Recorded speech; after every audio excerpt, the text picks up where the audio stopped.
আজকে ফেসবুক সংক্রান্ত একটা বিষয় আপনাদের মাঝে উপস্থাপন করছি, যেটা আসলে আমি নিজে এটা শিকার হয়েছি।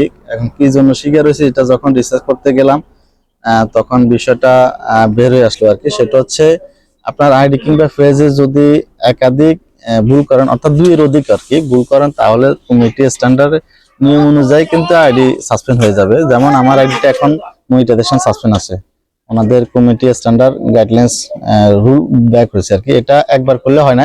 অর্থাৎ আমি এর আগে একটা ভিডিও দিয়েছিলাম, সেটা কিন্তু ফেসবুক কমিটি গাইডলাইন্স এর বাইরে ছিল বিদায় একবার আমাকে ফ্ল্যাগ করছিল কন্টেন্ট, তখন এটা 3 মাসের জন্য আমি মনিটাইজেশন হারাইছি। এরপর আরো একটা ভুল করছি, সেটাও কিন্তু ওনাদের কমিটি স্ট্যান্ডার্ডের বাইরে ছিল, তো ওইটাও কিন্তু ওই ভুলের কারণে প্রায় 3 মাস মনিটাইজেশন হারাইলাম।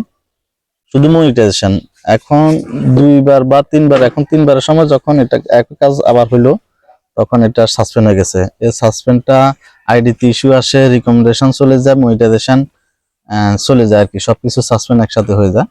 এখন এটা এরপরে এখন থেকে কিন্তু এটা আর 3 মাসের ভিতরে সীমাবদ্ধ থাকবে না, এটা মিনিমাম 1 বছর পরে আসবে।